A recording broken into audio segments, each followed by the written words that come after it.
Hello, ladies and gentlemen. Good afternoon, good morning, good evening. Wherever you are, whatever you're doing, welcome to the video. I'm in the cut. I'm in the cut is crazy. I'm in the car. I'm about to get done at work. And I just thought I would talk for a little bit. So, here we are. I have a story about my little brother Pablo. I don't know if he's going to watch this video. I hope not, because it's kind of embarrassing. Pablo is an athlete. Athlete. All capital words. Pablo is he's a dog. Okay? I could tell you exactly where he got it from, but I'm gonna choose to be humble in this moment. Okay? Pablo's a dog. He plays soccer. Very good. He can play basketball. He's not gonna go to the NBA, but for a kid that plays soccer, he's pretty good. He runs track. This kid is 13 years old, and he runs a 5. I think the last track meet he ran a 5:38 mile. He's 13, bro. He's 13. Runs a 5:38 mile. He plays tennis, and he's actually, this is where the story's going. I love my little brother, and I love sports, and thankfully enough, I've been able to spend time with him, and one of the things that we've bonded over a lot has been soccer, because we both love it. We both play it a lot. I grew up playing it. He plays it now. He plays ECNL. He's very competitive. He loves it. And over the past year or so, I've developed an appreciation and honestly a love, a soft spot for tennis. When I started trying to play, it was very frustrating because, I mean, tennis is a very technical sport. It's like very similar to golf. I think there's a more athletic versus technical component involved in tennis because of all of the movement, and golf is extremely technical. Both are very difficult sports. But I've grown to really love it, and I watched the 5 or 6 hour long final between Alcaraz and Sinner last summer at Indian Wells. I'll sit down and watch a tennis match for 5 hours. I love it. And I will go to a court and play with my little brother for 3 hours. I love it. I started trying to play about a year and a half ago.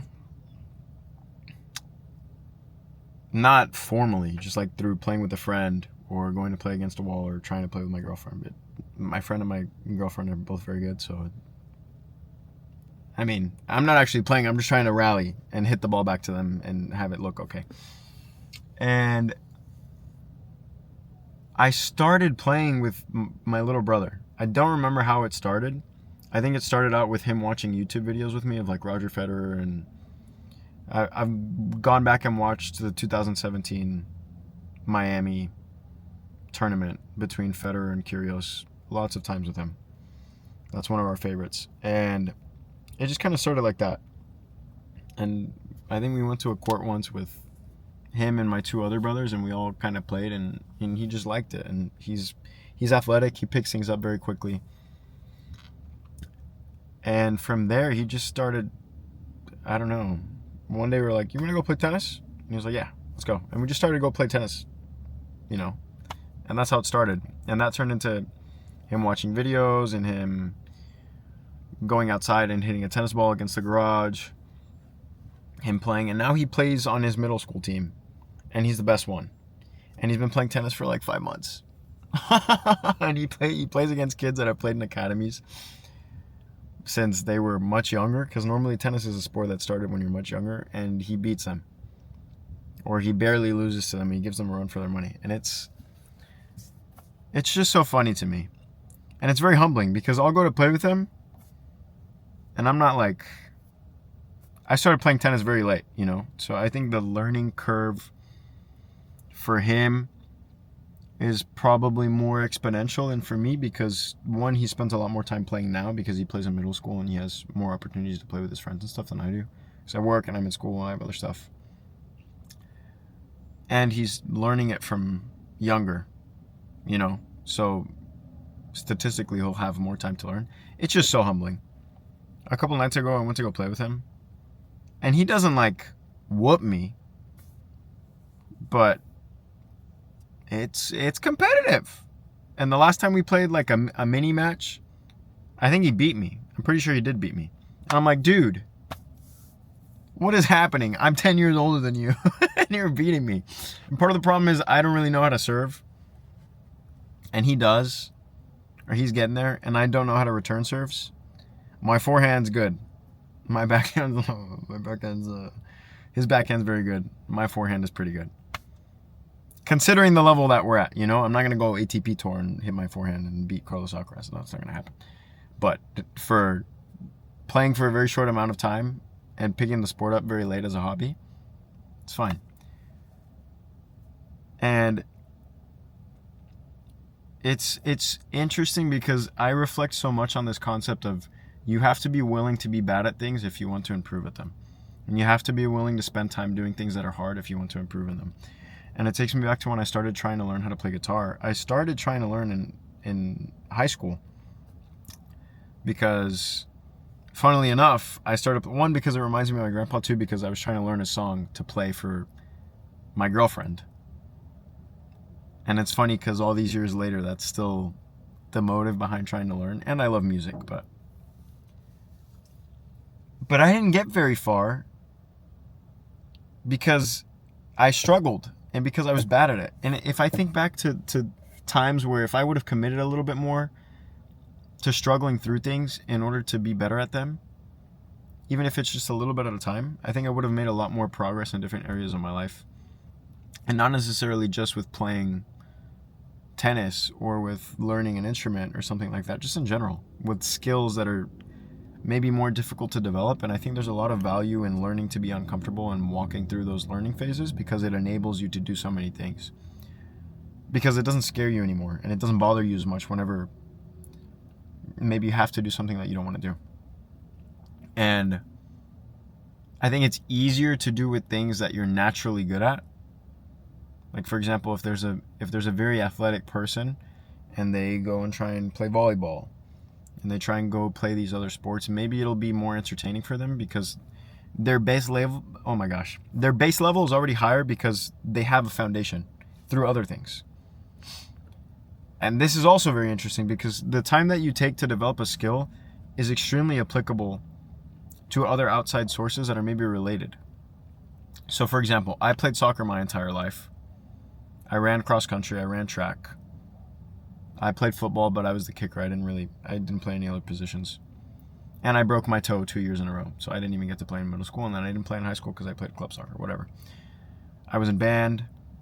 I played trumpet for 5 years. And the point I'm making is I have a very, very solid athletic foundation because I played a sport at an extremely high level. I went to Spain, I played pro, I had a trial in Mexico, I've played semi-pro all over the United States. And that foundation that I gained of game understanding has now enabled me to be a coach at a very high level. Also, and there's other things that have gone into that, you know, like me being able to develop my understanding of humans and how to communicate with people and the relationships that I'm able to establish and create with kids and the environments that I'm able to create because of difficult things that I've gone through in my own life and because I grew up with 3 little brothers. So my ability to understand what's going on with a child, I think, really benefits me in terms of the relationships that I'm able to create with the kids that I coach and how I'm able to help and communicate with them. But the base of my ability and skill to do that has come from other things. I hope the point I'm trying to make is clear. Your investment into a skill is not a waste of time, especially if it's doing something difficult. Because it may seem like, oh, I'm just trying to learn how to play 3 chords on a guitar. That's not the only thing you're doing. You're exercising your brain, you're learning how to do something that you're uncomfortable with, and you're telling yourself that it's okay to be bad at something because I'm going to get better. Or at least I'm willing to try it. Even if I'm not going to do it long term, you're willing to try. And you're humble enough to try even though you know you're probably not going to be the best at it. You know, I can read music. I know how to harmonize. I know about music. But I didn't grow up learning how to play guitar, you know? So even though I have an appreciation for music, that didn't help me technically be able to play guitar and know how to play chords and know how to do a chord progression, be able to move my fingers fast enough to do it. And it's so interesting because whenever you learn something, you start slow. If you play an instrument in middle school, you start with the fundamentals, the basics. You start playing on a mouthpiece if you're a brass player. And you start very slowly, and you go about learning your scales and learning your fundamentals, and then that applies into you being able to learn music. It's the same thing with other areas and other sports and other skills that you try and develop. You're only going to get better at something if you do more of it. You're only gonna if you're not good at talking to people, the only way that you're gonna get better at it is by doing it more. I remember the first time I asked a question or had to answer a question out loud at the club I worked for before the club I work for now.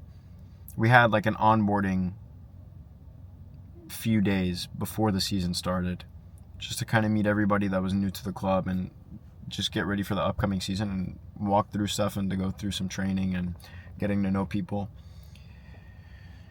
And I raised my hand to answer a question, and when I was answering the question, my legs were shaking. I was so scared. And I used to be so scared of public speaking, and I used to be so scared of just talking to people that I don't know. And I used to get a lot of anxiety and fear speaking in front of people, you know? And now I can have a meeting with 50 parents of the kids that I coach, and it doesn't bother me, you know? And I feel confident going into that situation. I don't think twice about it. I don't get nervous. And I trust my ability to answer questions effectively and to speak in a way that is professional and understandable because I've done it. And I trust myself now more because I've been in situations where I've had to do that. The more you do something, the better you're going to get at it. And if you can develop, maybe not an appreciation, maybe appreciation is not the right word, but if you can develop, I don't want to use the word affinity either, because it's not necessarily a liking. If you can be process-oriented instead of results-oriented, and if you can develop a relationship with discomfort, it's going to help you get very far in your career, as an athlete, as a person that's in a relationship, in whatever regard. It's going to help you so much. It really is. But you have to be willing to take the learning curve. You have to be willing to be uncomfortable, and that's fine. You're not going to be the best at everything all the time. You're human. It's normal. Nobody is. But the more you do something, the better you get at it. And the time and the effort that you invest into developing skills in one area, you may not think it, but they're very applicable to other areas of your life. A discipline and a competitive spirit that you develop as an athlete can also be applied to your professional life, whether you're a student or whether you are a businessman. And that competitive spirit and the discipline it takes to be successful in terms of taking care of your body, eating correctly, studying film, all those things are a principle of discipline, a principle of reflection, a principle of hard work, a principle of taking care of yourself that can be taken into other aspects and areas of your life. And I think this is super important to remember. If you're an athlete and you want to expand into other areas, you're not just an athlete. Yeah, you're an athlete. You've maybe played a sport your entire life, but that's not all that you are. You have more of a purpose than just playing a sport. And the value that you have as a person is in the person that you are, not in the fact that you can kick a ball or throw a football or hit a golf ball or do a one-handed backhand. Your value as a person is not in any of that, okay? And it's important to reflect upon your strengths and weaknesses as a person that maybe can be seen through your sport. You know, your impulse control, your ability to communicate with other people and with yourself when you're frustrated or when you're tired, your ability to problem solve, your ability to strategize over short-term, medium, and long-term, your ability to recognize patterns. Those are all skills that athletes use that I feel like as a group, it's not really talked about how the skills that you develop as an athlete or playing a sport can be applied to other things. And it's like, I don't know how to explain it. It's like you're looking at life through a filter of athletics, And after you progress into doing something else, instead of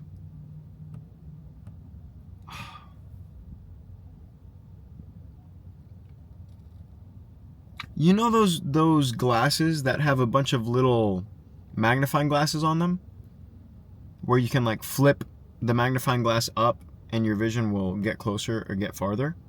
So it's like maybe you're super zoomed in because you're doing a surgery, and then you flick the microscope and it goes like this, and you have a bigger picture.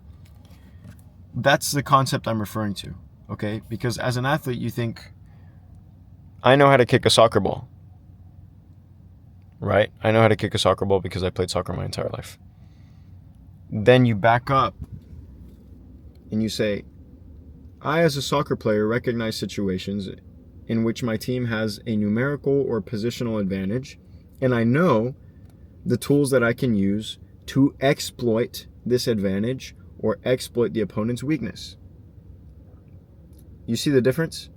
I've developed an understanding of pattern recognition and problem solving through my athletic development that can also be applied into other facets of my life. If I am organizing an event,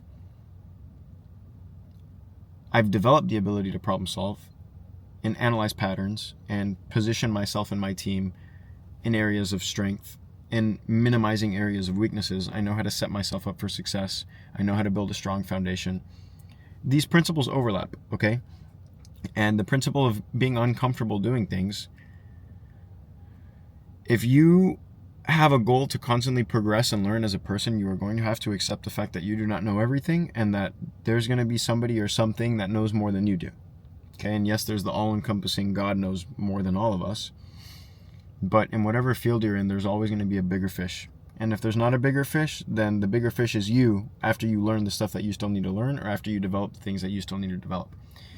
So this habit of being uncomfortable, of investing in your development, and also in being able to recognize the fact that the skills that you have developed in your life through X activity, those are valuable, and those are skills that you've developed for life that you can apply professionally or in business or in anything, you know? And I think this is super important to remember. You're not just an athlete. You're not just a businessman. You're not just, I don't know, a social worker. You're not just anything. You're a human. And there's a lot of things that are extremely special and unique to you. You have strengths. You have weaknesses.